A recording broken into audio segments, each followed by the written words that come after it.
এরকম লাল লাল দেশি মুরগির ঝোল হলে আর কি লাগে। আমার বাসার বাচ্চারা খুব পছন্দ করে। আসসালামু আলাইকুম। চলে আসলাম মজাদার একটা রেসিপি নিয়ে। এর আগেও দেখেছেন আমি আমার অনেকবার আমি এই রেসিপিটা দিয়েছি। তারপর আজকে আবারও দিলাম। তো এখানে আমি দিয়ে দিচ্ছি অল্প পরিমাণ তেল, তারপর দিয়ে দিচ্ছি অল্প পরিমাণ তেল, তারপর দিয়ে দিচ্ছি পরিমাণ মতন পেঁয়াজ, গরম মশলা, তেজপাতা। এটা ভালো মতো হালকা লাল হয়ে গেলে তারপর আমি ময়া মশলা দিব। তো আমি এটা ভালো মতো লাল করে নিচ্ছি। আর দেখতেই পাচ্ছেন কি সুন্দর করে রান্না করছি। তো আমার রান্না করতে কিন্তু ভীষণ ভালো লাগে। কার কার আমার মতন রান্না করতে ভালো লাগে একটু সবাই কমেন্ট করে জানাবেন। তো এখানে পরিমাণ মতন লবণ দিয়ে দিলাম। আর আমি লবণ সবসময় একটু কম দিই, পরে লাগলে আবার দিই, কারণ একবার বেশি হয়ে গেলে কিন্তু মজা লাগে না। আর ছোটোবেলায় কিন্তু এরকম লাল লাল ঝোলের মাংস হলে আমার আর কিছুই লাগতো না। তো আমার মেয়েরাও আমার হাতে মুরগির মাংস বা গরুর মাংসের ঝোল অনেক পছন্দ করে। ওরা বোনা এতটা পছন্দ করে না। তো বাচ্চা বলতেই সবাই একটু বোনের ঝোল খাবারটা পছন্দ করে। তো এই তো এখানে দিয়ে দেবো পরিমাণ মতন হলুদের গুঁড়া, পরিমাণ মতন মরিচের গুঁড়া। আর আমি বাটা মশলা দেবো, এই জন্য মরিচটাই বেশি দিইনি। আর আমি ঝাল খাই বেশি, তাই একটু মরিচের গুঁড়াটা বেশিই দেওয়া হয়েছে।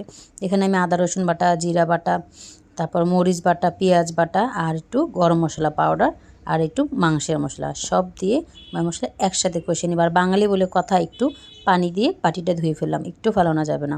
তো এই মশলাটা আমি ভালো মতন কষিয়ে নিব। তো এটা ভালো মতন যদি না কষাই তাহলে কিন্তু মাংস রান্নাটা মজা হবে না। আর এটা মাথায় রাখতে হবে, যে কোনো যে কোনো রান্নাই করেন মশলাটা যদি উপরে উঠে যায় তাহলে আমাদের মশলা কষানোটা হয়ে যায়। এই ভালো মতন আমি কষিয়ে নিচ্ছি। আমার কাছে মনে হচ্ছে মরিচগুলোটা আরেকটু কম হয়ে গেছে, তো আমি আরেকটু বেশি দিয়ে দিয়েছি। এত সুন্দর রান্না করে নিচ্ছি আর নিচ্ছে মনে সুখে। আর রান্না করতে আমার কিন্তু ভীষণ ভালো লাগে। এতে রান্না করছি আর করছি, তো রান্না করতেই আছি। তার মতন কে কে রান্না করতে পছন্দ করেন একটু জানাবেন। আমি কিন্তু ভীষণ পছন্দ করি রান্না করতে। আর আমার তো রান্না আমার মেয়েরা খুবই পছন্দ। ওরা দেখতে পাচ্ছেন কি সুন্দর তেলটা উপরে উঠে এসেছে। তাহলে এর মানে আমার মশলাটা কষানো হয়ে গেছে। গ্রাম দেশে কিন্তু এরকম ময় মশলা পাটায় বেটে রান্না করে, এই জন্য ওদের রান্নাটা বেশি মজা লাগে। তারপর আমি দিয়ে দেবো চিকেনগুলো। এই তো দেখতেই পাচ্ছেন চিকেনগুলো আমি দিয়ে দিয়েছি সব। তো এখানে সব চিকেনগুলো আমি দিয়ে দিচ্ছি। আর চিকেনের সাথে আলু থাকবে, কারণ আমার হাজব্যান্ড আলু খেতে খুব পছন্দ করে। তো এই তো দেখতেই পাচ্ছেন কি সুন্দর করে মাংসগুলো কষিয়ে নিচ্ছি।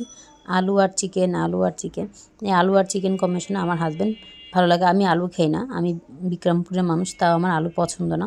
আমার কাছে আলুটা এত ভালো লাগে না। আলু শুধু ভর্তাটাই ভালো লাগে, এছাড়া আলুর কোনো তরকারি ভালো লাগে না। কিন্তু আমার হাজব্যান্ড সব কিছুতে আলু খেতে পছন্দ করে। ও পারে না, মানে কী বলবো, মানে যে কোনো ভুনা জিনিসের মধ্যে আলু দিয়ে ও খুশি হয়ে যায়। ওর এত আলু পছন্দ। আমার বাচ্চারাও এত আলু পছন্দ করে না, শুধুমাত্র আমার হাজব্যান্ডের জন্য আলু দেওয়া লাগে। বাচ্চারা 1-2 পিস খেলে না, কিন্তু আমি একদমই আলু খাই না, আমার একদমই ভালো লাগে না। তো ভালো মতন কষানো হয়ে গিয়েছে। তো আমি দেখছি বারবার কষানো হচ্ছে কিনা। আর আমি ভালো মতন সবসময় কষাই। আমার কাছে মনে হয় যে ভালো মতন কষালে রান্নাটা বেশি মজা লাগে। তো আমি আবার দেখছি রান্নাটা যে লেগে যাচ্ছে না, যখন দেখি লেগে আসে তখনই আমি পানিটা দিই। আমার মতন কে কে এমন করেন? আমি কিন্তু ভীষণ এমন করতে পছন্দ করি।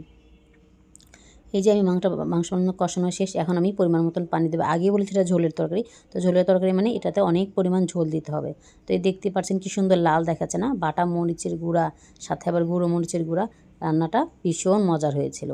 আমি তো খেয়েছি রান্নাটা, আপনারা বলবেন যে আপু আমরা তো খাইনি। হ্যাঁ, তোমরা খাওনি, বাট রান্না করে দেখে এভাবে অনেক মজা লাগে। আমি কিন্তু সবসময় বাটা মশলা তরকারি খাই, ব্লেন্ডারের তরকারিটা আমার পছন্দ না। তো এই তো মাংসটা দেখছি বারবার হয়েছে কিনা। আর এরকম মাংসের সাথে আমার বাচ্চা বলে যে সাদা পোলাও অনেক পছন্দ করে। তো এই দেখতে পাচ্ছেন কি সুন্দর রান্না করে ফেলছি। তো এই তো আমার ভিডিওটা আজকের মতন শেষ। ভালো থাকবেন, সুস্থ থাকবেন, আল্লাহ হাফেজ।